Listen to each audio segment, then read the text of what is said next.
Уважаемые коллеги, друзья, хочу обратиться к вам напрямую, чтобы развеять все те слухи и домыслы, которые возникают в связи с ситуацией с коронавирусом вокруг ЕТЭКа. Ну, во-первых, надо сказать, что компания функционирует в штатном режиме, газ поставляется республике, заправки функционируют, площадка в КСУ-СЫРе также находится в рабочем состоянии. Те сотрудники, которые попали в обсерватор, на данный момент получили рабочие места и могут работать дистанционно. Для того, чтобы держать руку на пульсе, мы создали прямую линию для того, чтобы собирать ваши предложения, пожелания и быть в курсе всех ваших нужд. Часть таких вопросов, как вода и необходимое питание, уже закрыта. Компания организует все необходимое, что нужно для жизни и работы наших сотрудников. Мы просим вас оставаться спокойными.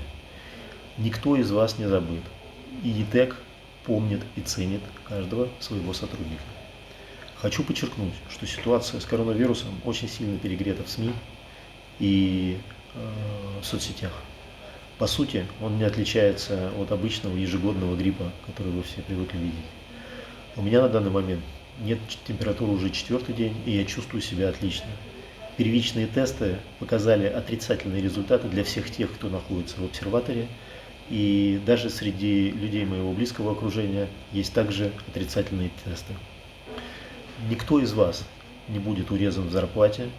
Более того, повторюсь еще раз, что мы постараемся обеспечить вас всем необходимым. Прошу вас соблюдать все требования Роспотребнадзора и Минздрава. Мы сами сильно переживаем, но повлиять на ситуацию в моменте не можем. Это мировой недуг. Уверяю вас, что компания дружно переживет этот трудный момент и выйдет из него